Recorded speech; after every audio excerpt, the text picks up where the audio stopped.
स्वस्ति श्री गणेशाय नमः। श्री सरस्वत्यै नमः। श्री गुरुचरण कमलेभ्यो नमः। श्री मातृदेवताभ्यो नमः। श्री पितृदेवताभ्यो नमः। श्री ग्रामदेवताभ्यो नमः। श्री सकल देवताभ्यो नमः। वक्रतुंड महाकाय सूर्यकोटि समप्रभ निर्विघ्नं कुरु मे देव सर्वकार्येषु सर्वदा। सर्वमंगलमांगल्ये शिवे सर्वार्थसाधिके शरण्ये त्र्यंबके गौरी नारायणे नमोस्तुते। अखंडमंडलाकारं व्याप्तं येन चराचरं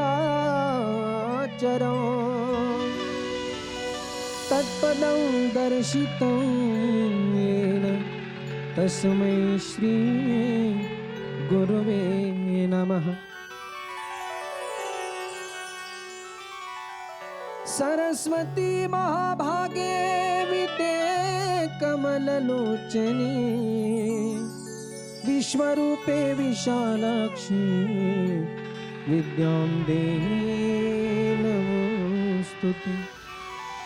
कृष्णत्वदीय पदपङ्कज पंजरान्ते अद्यैव मे विशतुमानसराजहंस प्राणप्रयाण समये कफवात पीते कंठावरोधन विधो स्मरणो कृतस्ते। जय जय श्री राधारमण जय जय नवल किशोर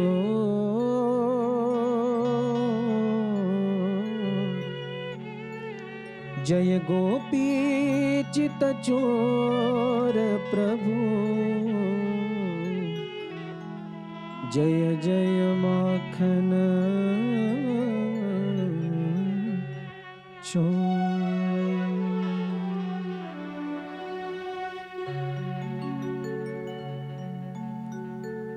कृष्ण त्वदीय पद पंकज पंजरान्ते अद्यैव मे विशतु मानस राजहंस प्राण प्रयाण समये कफवात पीते कंठावरोधन विधो स्मरणं कुतस्ते। आइए हनुमंत बिराजिए कथा करूं मति अनुसार प्रेम सहित गादी धरो पधारिए जीजाबो कुमार पधारिए पवन कुमार पधारिए पवन कुमार।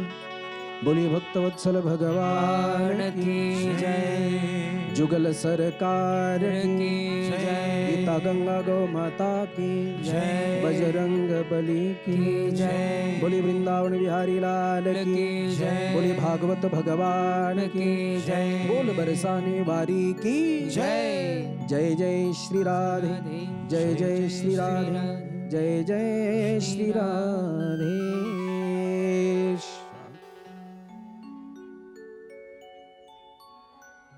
परमंगलमय परात्पर अखिलेश्वर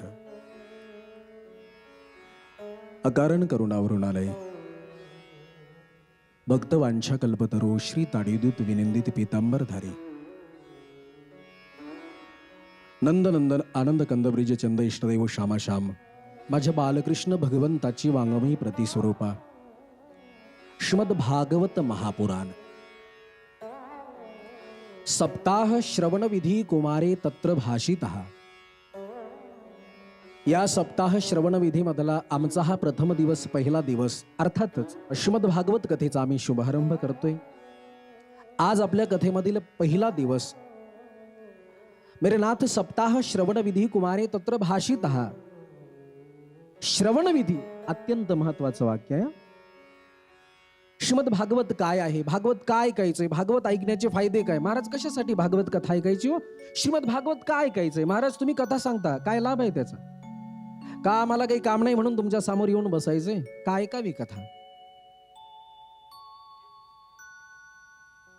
बरं, कोणी कोणी श्रीमद भागवत कथा श्रवण करून आपल्या जीवनाचा परम आनंद प्राप्त करून घेतलाय.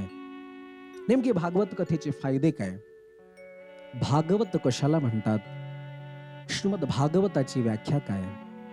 ज्याच्यामध्ये सांगितलंय त्याला श्रीमद भागवत महात्म्य म्हणतायत. ऐका, महात्म्य व्यास महाराजांनी स्पेशली भागवतामध्ये लिहिलेलं नाही, भागवताची सर्व शास्त्रांनी केलेली स्तुती, म्हणजे भागवताचं सर्व शास्त्रांनी गायलेलं गुणगान, केलेलं वर्णन म्हणजे महात्म्य आहे.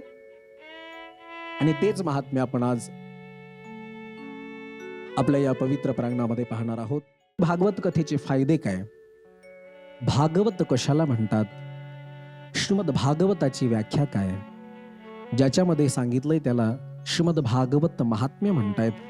ऐका, महात्म्य व्यास महाराजांनी स्पेशली भागवतामध्ये लिहिलेलं नाही, भागवताची सर्व शास्त्रांनी केलेली स्तुती, म्हणजे भागवताचं सर्व शास्त्रांनी गायलेलं गुणगान, केलेलं वर्णन म्हणजे महात्म्य आहे. श्रीमद भागवत महात्म्य आपण आज पहिल्या दिवसामध्ये पाहणार आहोत. मेरे नाथ, श्रीमद भागवत काय आहे महाराज? तर ऐका, भागवत पोथी नाही, भागवत पुराण नाही, भागवत व्याख्यान नाही, भागवत प्रवचन नाही, भागवत सर्वसामान्य कथाही नाही हो. जो कोणी भागवताला पोथी बोलतोय ना, तो अपराध करतोय. लक्षपूर्वक कथा आहे का? मेरे नाथ, महात्म्य कळाल्याशिवाय, महिमा कळाल्याशिवाय त्या वस्तूवरती, त्या व्यक्तीवरती आमची श्रद्धा निर्माण होत नाही. कारण एखादी वस्तू आम्हाला प्राप्त करायची आहे किंवा ती घ्यायची, तिच्याबद्दलची माहिती आम्हाला हवी आहे ना. अरे, जोपर्यंत आम्हाला त्या वस्तूबद्दल माहिती होत नाही, अर्थात तिचा महिमा कळत नाही, तोपर्यंत तिची किंमत कळत नाही, तिच्याबद्दल श्रद्धा, प्रेम निर्माण होत नाही. आम्हाला तर एवढं भागवत अमृत प्राशन करायचंय, मग महती काय ते तरी कळायला पाहिजे ना. म्हणून श्रीमद भागवत काय आहे? तर ऐका माय बाप, भागवत माझं पोथी नाही, पुराण नाही, व्याख्यान नाही, प्रवचन नाही, मग आहे काय? तर माझं भागवत साक्षात भगवंताचं स्वरूप आहे. माझं भागवत बोलतं, श्रीमद भागवताख्योयम प्रत्यक्ष कृष्ण एवई. भागवत साक्षात भगवंताचं स्वरूप आहे ना. 12 स्कंदामध्ये उद्धवाने भगवंताला केलेला प्रश्न आहे. 12 स्कंदामध्ये आपण ऐकणार आहोत, मात्र महिमा कळण्यासाठी आधी सांगून जातोय. भागवतामध्ये उद्धव म्हणतात, अरे प्रभू भगवान जी उद्धवा, देवा तुम्ही निजधामाला चाललाय. भगवान म्हणतात, हा उद्धवा. त्यावेळेस उद्धव म्हणतो, देवा, ए देवा, अरे देवा, तू जर निजधामाला गेलास ना देवा, अरे पुढे घोर कलियुग येणार आहे. कारण द्वापारानंतर कलियुगाची सुरुवात आहे. आणि या कलियुगामध्ये काय अवस्था होणार आहे उद्धवाला माहिती आहे. उद्धव संत आहे. द्वापार संपलंय, भगवंताचं निजधाम झालंय. द्वापार युगाचा अंत आणि कलियुगाचा प्रारंभ. म्हणून उद्धव रडतात, उद्धवाच्या नेत्रामध्ये अश्रू आहेत. आणि उद्धव म्हणतात, अरे प्रभू आप जा रहे हो निजधाम. अरे देवा, तू तर चाललास, परंतु पापाचा सहाय्यक हा कलियुग येणार आहे रे देवा. आणि या कलियुगामधील तुझ्या भक्ताला जर तुझं दर्शन करायचं असेल, अरे देवा, त्यांनी कुणाकडे जायचं, कुणाच्या मुखाकडे बघायचं, कोणाकडे आपलं सांत्वना करायची, कुणाला आपलं गाराणं सांगायचं? उद्धवा, कुणाला आपलं गाराणं सांगायचं रे देवा? हा संवाद उद्धवाचा आणि भगवंताचा आहे. मी भागवत काय आहे आणि का ऐकायचं यासाठी सांगतो. मेरे नाथ, उद्धवाच्या नेत्रामध्ये अश्रू आहेत आणि तिथे भगवंत बोलायला प्रारंभ करतात. उद्धवा, मी कुठे जात नाही रे बाबा, कुठे येत नाही, मी इथेच आहे, काळजी करू नकोस. त्यावेळेस भगवान परमात्मा उद्धवाला सांगतात आणि उद्धव म्हणतात, प्रभू जात नाही म्हणतोस, निघाला तर खरं, जायचंही नाही म्हणतोस आणि खुशाल वैकुंठाला निघालेला तर आहेस ना रे. मग प्रभू मी कसा विश्वास ठेवायचा? त्यावेळेस उद्धवाला भगवंत म्हणतात, अरे उद्धव हेच तर आहे. उद्धवा, जेव्हा मी लोकांच्या समोर येतो तेव्हा लोक म्हणतात भगवान आले, आणि जेव्हा अंतर्धान होतो ना उद्धवा, तेव्हा म्हणतात भगवान गेले. अरे 10 दिवस गणेशाचा उत्सव करतात. आपण काल जी कथा बघितली, भगवान गणेशाची आपण वंदना केली ना, थोडस गुणगान गायलंय. महाराज 10 दिवस भगवान गणेशाची आम्ही मोठ्या आनंदाने उत्साहाने वंदना केली, स्तुती केली, मोठा आनंद साजरा केला. मात्र जेव्हा गणरायांचं विसर्जन झालं ना, तेव्हा आम्ही विसरलो. का? गणेश चतुर्थी ते अनंत चतुर्थी भगवान गणेश येतात आणि बाकीचे दिवस काय भगवान कुठे हरपतात. याचा अर्थ आहे मायबाप, जेव्हा आमच्या नजरेसमोर भगवान दिसतो तेव्हा आम्ही म्हणतो अरे भगवान आले, भगवान आले, भगवान आले, वा भगवान आले. आणि जेव्हा भगवंत आमच्या दृष्टी आड होतो ना, तेव्हा आम्ही म्हणतो भगवान गेले, भगवान गेले. साहजिक आहे, आमची दृष्टी तिथपर्यंत पोहोचत नाही ना, म्हणून हे सगळं घडतं मायबाप. हे दुसरं काही नाही, ही माया आहे, कलियुगाचा परिणाम आहे. म्हणून भगवान उद्धवाला हे सांगतात, अरे उद्धवा हेच तर आहे रे. जेव्हा मी लोकांच्या समोर येतो ना, तेव्हा लोक म्हणतात हा भगवान आ गए, भगवान आ गए, अभी अभी हमें कोई, आता आम्हाला कुठलंही चिंता नाही, भगवान आले. आणि जेव्हा मी अंतर्धान होतो ना उद्धवा, तेव्हा लोक रडत बसतात, रे भगवान चले गए, भगवान गेले, भगवान गेले. परंतु उद्धवा, मी सत्य तर हे आहे रे उद्धवा, मी कुठे जात नाही आणि कधी कुठे येत नाही. अरे उद्धवा, मी तर इथेच घटाघटामध्ये निवास करतो ना, प्रत्येक कणाकणामध्ये निवास करतोय ना. जे आम्हाला दृष्टी समोर दिसतं ना, जे जे दिसे भूत ते ते मानीचे भगवंत. जे आमच्या नजरेसमोर दिसतं ना, जे आम्हाला नजरेनं दिसतं ना, ते माझ्या भगवंताचं रूप आहे. बस आम्हाला ते शोधण्याची दृष्टी कुठे आहे. विस्तार जर केला तर खूप आहे. माझ्या नाथ बाबांनी गाढवामध्ये देवाला बघितलंय, काशी विश्वेश्वर भगवंत बघितले ना गाढवामध्ये, नामदेवरायांनी कुत्र्यामध्ये बघितले, हे सर्वांना माहिती असेल. परंतु उद्धव म्हणतात देवा कळालं मला. उद्धवा कळालं रे, तू घटाघटामध्ये निवास करतो, हरी व्यापक सर्वत्र समान, सर्व सर्व कळालं देवा, विठ्ठल जळी स्थळी भराला. कळालं रे देवा, पण देवा मला हे नाही देवा, मला उत्तर हवा आहे देवा. अरे तू प्रत्येक कणाकणामध्ये निवास करतो, त्याच्याशी मला मतलब नाही. या कलियुगामध्ये, या अधर्मी कलियुगामध्ये, पापाचं अनुमोदन देणाऱ्या या कलियुगामध्ये जर तुझा भक्त एखादं भजन करत असेल आणि त्याला तुझ्या दर्शनाची लालसा असेल, तर त्याने कोणाकडे जावं. महाराजाचा प्रश्न आहे, वारकऱ्यांनी गारहाणे कुणाला सांगावा. दोष कुणाचा नाही मालिक, दोष आहे या युगाचा. म्हणून देवा, अशा वारकऱ्यांना, अशा तुझ्या भक्तांना आपलं दुःख जर प्रगट करायचं असेल तर कुणाकडे जावं रे देवा. तू तर गेलेला असेल निजधाम, निजधामाला, तुझ्या मंदिरामध्ये जावं तर मंदिर तुझं बंद आहे ना. कदाचित त्या मंदिरामध्ये तू आहेस की नाही तेही माहिती नाही. मग सांगावं तर कुणाला सांगावं रे देवा. त्यावेळेस भगवंताचे स्पष्ट वाक्य आहेत, उद्धवा या कलियुगी लोकांना जर माझं दर्शन करायचं असेल तर काय करावं लागेल सांगू. हा देवा, अरे तेच तर विचारतोय तुला, काय करावं लागेल सांग ना. त्यावेळेस भगवान म्हणतात, अरे उद्धवा, कलियुगी भक्तांना जर माझं दर्शन करायचं असेल तर त्यासाठी सर्वोत्तम साधन काय असेल तर ते फक्त श्रीमद भागवत आहे उद्धवा. कारण श्रीमद भागवत म्हणजेच मी आहे आणि मी म्हणजेच श्रीमद भागवत आहे. प्रेमाने बोला राधे राधे. मेरे नाथ, भागवत पोथी नाही, पुराण नाही, व्याख्यान नाही, प्रवचन नाही, मी बोलून गेलो असं म्हणतात. ज्यावेळेस भगवान सांगतात ना, त्यावेळेस लख प्रकाश पडतो. भगवंत निजधामाला निघून जाणार आहे. प्रकाश पडतो, वीज चमकावी असा प्रकाश पडतो आणि भागवत ग्रंथामध्ये तो प्रकाश साठवला जातो. मेरे मालिक, भागवत पोथी नाही ना, भागवत साक्षात भगवंताचं स्वरूप आहे. म्हणून भागवत जर उघडलं ना तर आपल्याला एका एका श्लोकामध्ये माझ्या प्रभूचं दर्शन होईल. एका एका श्लोकाचा जर अर्थ आम्ही समजून घेतला ना तर आम्हाला प्रत्येक श्लोकामध्ये, प्रत्येक शब्दामध्ये माझ्या भगवंताचं दर्शन होईल. पण आम्हाला ते शोधायला वेळ आहे कुठे महाराज. उद्धवजी प्रभूला प्रणाम करतात, देवा कळालं.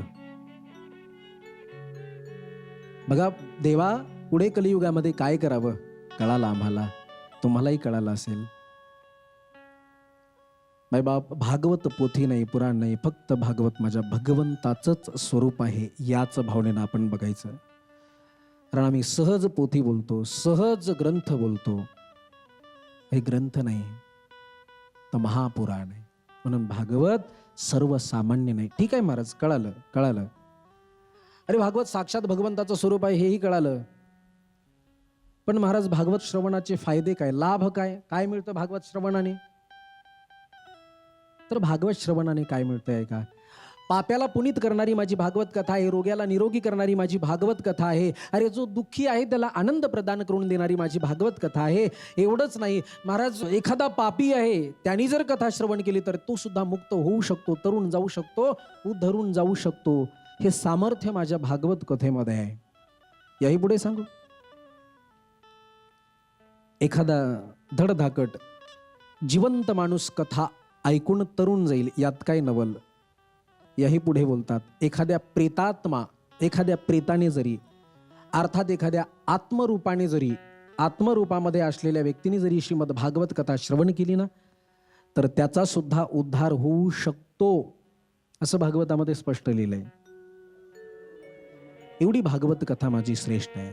भागवत तर परम आनंद प्रदान करणारी कथा आहे. कोणी कोणी आपल्या जीवनाचा आनंद प्राप्त करून घेतलाय, कोणी कोणी लाभ करून घेतलाय, कुणाकुणाला लाभ मिळाला, याचं ज्याच्यामध्ये विशुद्ध विवेचन केलं गेलं त्याला भागवत महात्म्य म्हणतात, जे की आपण सविस्तर पाहणार आहोत. ऐका, भागवत महात्म्याच्या प्रथम श्लोकामध्ये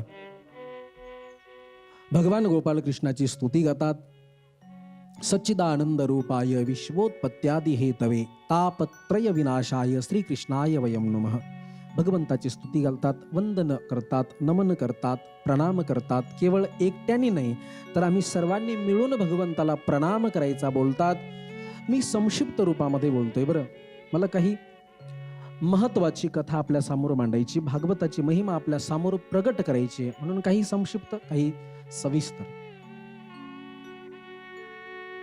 भागवताचे प्रधान देव भगवान गोपाल कृष्ण, म्हणून त्यांनाच सर्वांनी आपण, व्यास महाराज जेव्हा लिहायला बसतात, सर्वांनी आपण मिळून वंदन करू, एकट्याने नाही, सर्वांनी मिळून.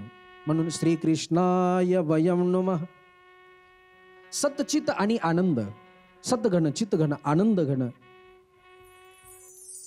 ज्या भगवंताचं स्वरूप आहे त्या भगवंताला आपण वंदन करूयात.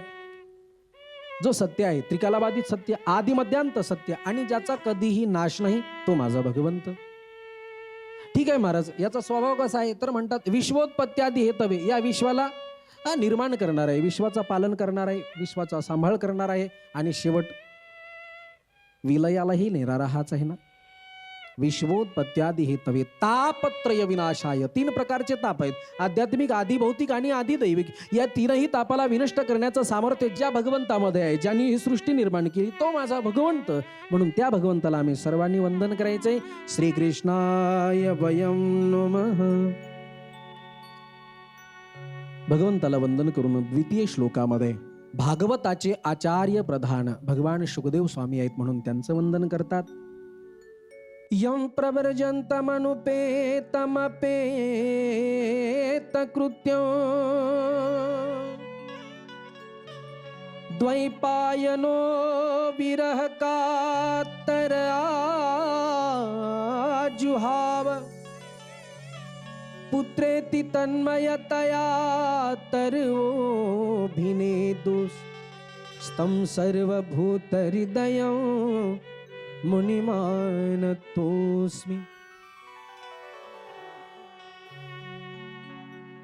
महात्म्याच्या द्वितीय श्लोकामध्ये भगवान शुकाचार्यांना वंदन करतात. यम प्रव्रजन्तमनुपेतमपेत कृत्यम. ज्यांनी जन्म घेताच वनाच्या दिशेने निघून जातात. भगवान व्यास महाराज पाठीमागे येतात, मात्र आवाज देत नाहीत आणि निर्गुण ब्रह्माच्या समाधीमध्ये विलीन होतात. ते भगवान शुकाचार्य त्या शुकदेव स्वामींना वंदन करतात. आपण सुद्धा शुकदेव स्वामींना वंदन करून, भगवंताला वंदन करून आपण सुद्धा कथेमध्ये रममाण व्हायचंय. आणि महात्म्याच्या उर्वरित कथा आपण इथे पाहणार आहोत. एकदम मोठ्या प्रेमाने सर्वांनी जयघोष करा. छोटंसं संकीर्तन गाऊयात. मेरेनाथ, ज्याप्रमाणे आपण श्रीमद भागवत कथा श्रवण करण्याकरिता या पवित्र प्रांगणामध्ये एकीभूत आहोत ना, अगदी त्याच पद्धतीने शास्त्राची कथा श्रवण करण्यासाठी 88,000 ऋषी नैमिष अरण्य क्षेत्रामध्ये एकत्रित येतात. एक वेळेची घटना, नैमिष अरण्य क्षेत्रामध्ये 88,000 ऋषी बसले असताना खिन्न अवस्थेमध्ये बसतात. डोळ्यामध्ये दुःख आहे, डोळ्यामध्ये अश्रू आहे, अंतकरणामध्ये दुःख आहे.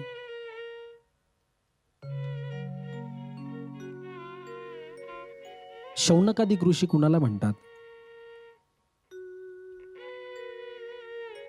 महाराज 88,000 ऋषी आहेत, सर्व संसारिक आहेत आणि लाखो करोडो वर्ष जगणारी संत. काय साधना असेल या साधू संतांची. आणि आज हे संत दुःखी आहे, दुःखी अवस्थेमध्ये, नेत्रामध्ये अश्रू आहेत, खिन्न अवस्थेमध्ये बसले असताना त्यांच्यामध्ये एका सूत नावाच्या संताचं आगमन होतं, अर्थात सूतजींचं आगमन होतं. महाराज सूतजी कोण? तर ऐका, व्यास महाराजांचे पट्टशिष्य, व्यास महाराजांचे लाडके शिष्य, यांचं नाव आहे सूत. अत्यंत विद्वान आहे. ज्यावेळेस त्यांचं आगमन होतं ना,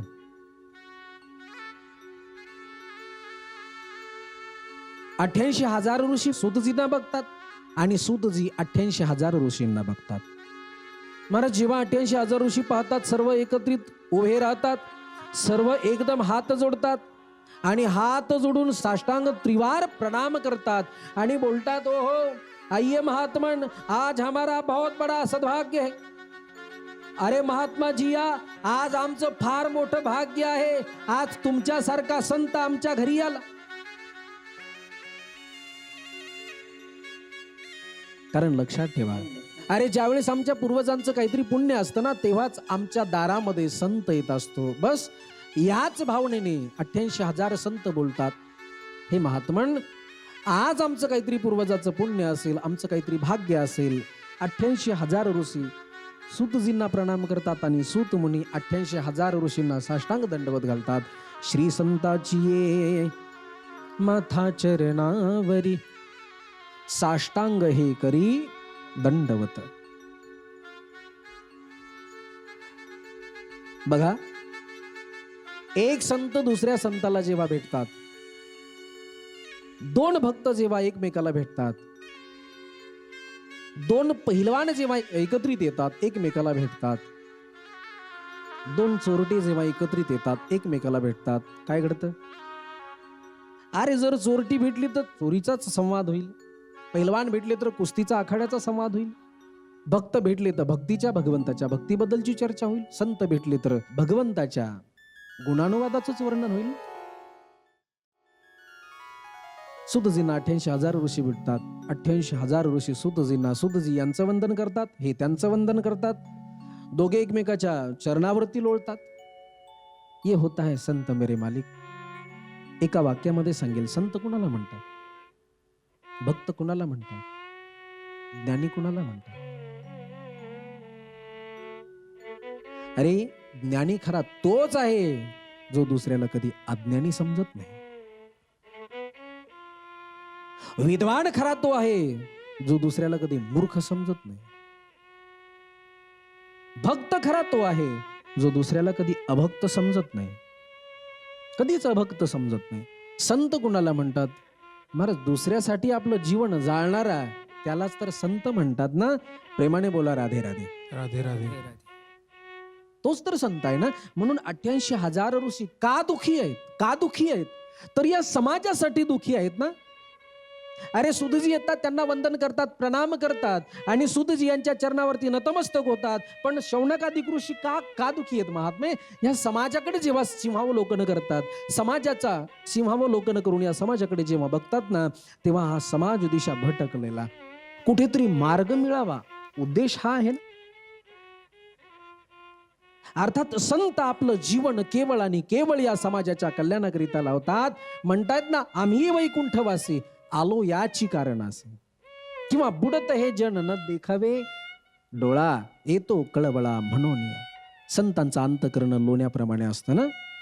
म्हणून 88,000 ऋषी आणि सूतजींचा संवाद इथे प्रारंभ होतो. सूतजी म्हणतात, हो ऋषी हो, अरे महात्मा मी फार छोटा आहे, तुमच्यापेक्षा ज्ञानाने वयाने सर्वच गोष्टीने छोटा आहे ना. मग मी तुमचं दर्शन करायला पाहिजे, तुम्ही नाही हो, तुम्ही नाही. 88,000 ऋषी यांना प्रणाम करतात आणि हे यांना असे बोलतात.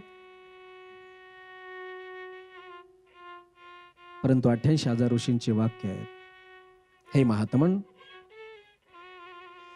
धनवृद्धा बलवृद्धा आयुवृद्धास्तथैव च ते सर्वेपि ज्ञानवृद्धश्च किंकराः शिष्य किंकराः. अरे महात्मन कोणी धनाने मोठा असेल, कोणी बलाने मोठा असेल, कोणी आयुने मोठा असेल, सत्तेने मोठा असेल, मात्र या ज्ञानासमोर, अरे ज्ञानासमोर ही सर्व शून्य आहेत ना सुतजी. कोणी वयाने मोठा असेल, धनवृद्धा बलवृद्धा, कोणी धनाने मोठा असेल. मला सांगा, एखाद्याकडे भरपूर धन आहे, भरपूर श्रीमंत आहे, भरपूर श्रीमंत म्हणण्यापेक्षा अरे आज पेटवलं तर महिनाभर विजणार नाही एवढं धन आहे. किती धन. त्याने जर विचार केला तर आपला देश एका क्षणात कर्जमुक्त करू शकतो एवढं धन आहे. पण एकही रुपया दान करण्याची वृत्ती नाही. काय करणार आपण या धनाला. म्हणून हे नाही उपयोगाचं. धनवृद्धा, दुसरी बात बलवृद्धा, बल आहे, बल ताकदवान आहे, मात्र बलाचा उपयोग गोरगरिबाला घाबरवण्यासाठीच करतोय, त्यांना मदत नाही करत. काय उपयोग आहे या बलाचा. हेही बल कामाचं नाही.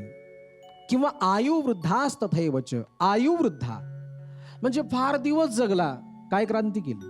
मेरे नाथ किती दिवस जगला यापेक्षा कसा जगला हे फार महत्वाचं आहे. आम्ही किती आयुष्य जगलो यापेक्षा जगून काय केलं हे फार महत्वाचं आहे. नाही तर उगाच एखादं 110 वर्ष लोक मरणाची वाट पाहतात, नाही का. थोडंच जगा पण चांगलं जगा. अरे इतकंही चांगलं जगू नका की संपूर्ण जगाने आमच्यासाठी रडावं, पण एवढं तरी चांगलं जगा की आमच्या गावातील लोकांनी आम्ही गेल्यानंतर रडावं, आमच्यासाठी 2 अश्रू गाळावे. एवढं तर चांगलं आम्ही जगू शकतो ना. मोठं कुणाला म्हणतात महाराज, लक्षात ठेवा. एकाच वाक्यामध्ये सांगेल मोठं कुणाला म्हणतात. अरे ज्यावेळेस आम्ही संकटामध्ये आहोत, ज्यावेळेस आम्ही संकटामध्ये आहोत, आमच्या नेत्रामध्ये अश्रू आहेत, त्यावेळेस आमच्या नेत्रातील अश्रू पुसणारे, ज्यावेळेस जेवढे हात समोर येतात ना, त्यावेळेस जेवढे हात समोर येतात त्याच्यावरनं ओळखायची माणसाची खरी श्रीमंती. त्यात जगण्याला किंमत आहे ना. इसलिए मेरे मालिक, किती दिवस जगला यापेक्षा कसा जगला, थोडं जगा, चांगलं जगा, जेणेकरून आमच्या माघारी लोकांनी आमचं नाव घ्यावं. नाही जास्त दिवस, 10-5 वर्ष तरी नाव घ्यावं, चांगला व्यक्ती होता. इसलिए आयुवृद्धा तथैवच. धनवृद्धा बलवृद्धा आयुवृद्धास्तथैवच ते सर्वेपि ज्ञानवृद्धश्च. हे ज्ञानासमोर सर्व छोटे आहेत महाराज, लहान आहेत. आणि तुमच्याकडे असो ज्ञान कोटी सूर्याच्या किरणाप्रमाणे तुमच्याकडे ज्ञान आहे. हो, असं वाटतं कोटी सूर्यांचं तेज आपल्यामध्ये आहे. इसलिए हे महात्मन, या तेजामधली आम्हाला एकच बुद्ध हवी आहे, एक किरण आम्हाला मिळेल, कारण आपल्याकडे तर कोटी सूर्याच्या प्रमाणे तेज आहे ना. आपण ज्ञानी आहात, आपण विद्वान आहात, आणि आम्हा भक्तांना फक्त एक किरण या सूर्याची आम्हाला मिळेल का महाराज, बस अपेक्षा एवढीच आहे. बघा माईबाप, 88,000 ऋषी म्हणतात आम्हाला एक किरण मिळेल का. एक ज्ञानाची जर आम्हाला किरण दिली तर आमच्या जीवनाचं कल्याण होईल, आमचं समाधान होईल, आणि या जगाचंही कल्याण होईल ना. आता सूतजी म्हणतात, हे गुरुदेव, मैं तो कुछ भी जानता नहीं हूं. बघा विनम्रता कशाला म्हणतात. सूत महाराज म्हणतात, अरे गुरुदेवा, मला काही येत नाही, मैं तो कुछ भी जानता नहीं हूं, लेकिन फिर भी आप लोग में इतना सम्मान दे रहे हो, इसलिए जो गुरुजनों से श्रवण किया है, अपनी अल्प बुद्धि से जो ग्रहण किया है, उसे बताने का प्रयास करेंगे. जे मला येतं ना महाराज, जे माझ्या गुरुजींनी मला शिकवलं ते मी तुम्हाला सांगण्याचा प्रयत्न करतोय. माझ्या पदरचं काहीच नाही, माझ्या गुरुचा प्रसाद त्यांच्याकडनं माझ्याकडे आला, तुम्हाला देतोय. इसे कहते विनम्रता. व्यास मंचावरती विराजमान आहेत. 88,000 सूतजींना तिलक करतात, गळ्यामध्ये पुष्पमाला धारण करतात, हार घालतात, आणि सूत महाराज बोलायला प्रारंभ करतात. हे ऋषियो, खऱ्या अर्थाने माणसाचं जीवन काय. बघा, सूतजींचं बोलणं प्रारंभ झालं, इथे सूत आणि शौनकादी ऋषींचा संवाद प्रारंभ होते. हे ऋषियो, वास्तविक माणसाचं जीवन काय. जाऊ दे, हे नसेल कळालं, असं कोणी सांगू शकतं का हो महाराज. काय आम्ही एवढे दिवस कन्फर्म जगणारच. आम्ही 10 वर्षांनी मरणार, आम्ही 5 वर्षांनी मरणार, आम्ही 100 वर्ष जगणार, असं कोणी सांगू शकतं? नाही सांगू शकत महाराज. का? कदाचित आम्हाला जन्माला येण्याची तारीख नक्की कळेल, तेही कन्फर्म नाही. पण अंदाज आम्ही लावू शकतो. डॉक्टर आम्हाला सांगू शकतात अमुक अमुक तारखेला बाळ जन्माला येईल, बरोबर. कदाचित आम्ही जन्माचा अंदाजा लावू शकतो, पण या जगाच्या पाठीवर असा कोणीच नाही जो मरणाचा अंदाज लावेल. मरणाचा नाही अंदाज लागेल. एक घडलेली घटना अशी आहे. डॉक्टरांनी जाहीर केलं, गेले अर्थात बाबा तो पधार गए. महाराज त्या प्रेत त्या स्वर्णावरती म्हणतात ना, तिथे स्मशानभूमीमध्ये त्या लाकडावरती ठेवलं आणि अग्निदाग देणार तेवढ्यामध्ये ते म्हातारं उठून उभं राहिलं. म्हणजे श्वास घ्यायला लागलं, उठलं आणि परत घरी आणावं लागलं. अर्थात जिथे सर्व इंद्रियांनी आपलं काम करणं बंद केलं, त्याचा प्राण गेला की नाही हे डॉक्टर सुद्धा सांगू शकले नाही.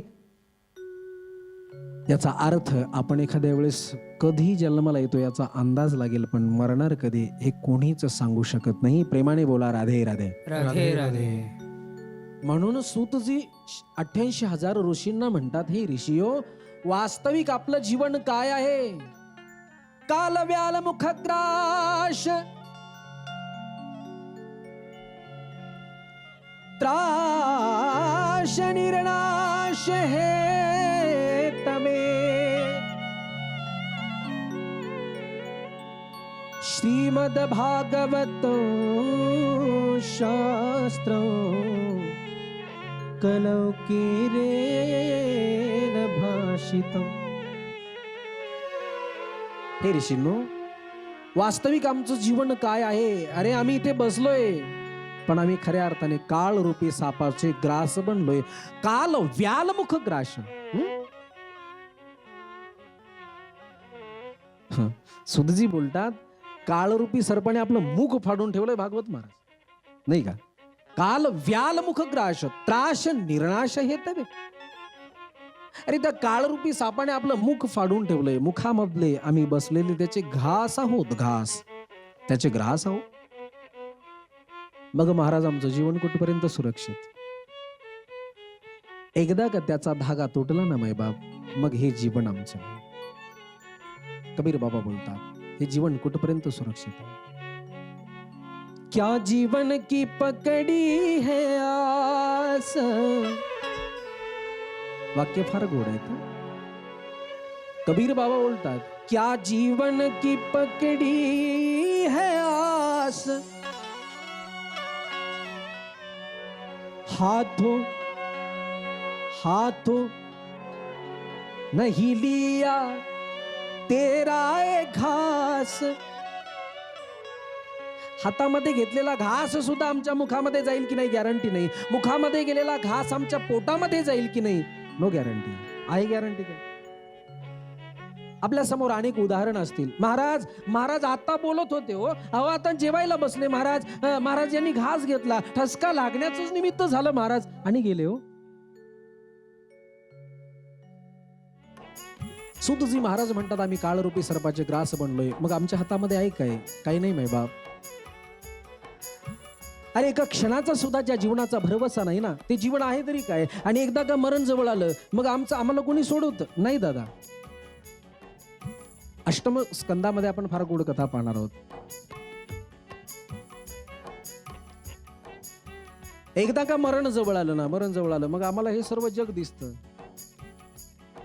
आप तो गैरों की बात करते हो, हमने तो अपने आजमाए हैं. लोग कांटों से बच के चलते हैं, हमने तो फूलों से जख्म खाए हैं. बुरा किसी का मत करो, बुरा किसी का मत करो, बुरा किसी का मत करो, बुरा किसी का मत करो, खुद बुरा हो जाएगा. एक दिन ये माटी का पुतला माटी में मिल जाएगा। बुरा देखन में गयो बुरा मिला नहीं कोई, जब घट भीतर देखिया तो मुझसे बुरा नहीं कोई। इसलिए एका क्षणाचा सुद्धा ज्या जीवनाचा भरवसा नसेल त्या जीवनामध्ये जर लवकर भगवंताची प्राप्ती करायची असेल तर एकच साधन आहे ऋषियो। ते साधन म्हणजे कोणतं तर श्रीमद भागवतम शास्त्रम कलौकीरेन भाषितम। माझ्या वाणीला मी आज इथे विराम देतोय।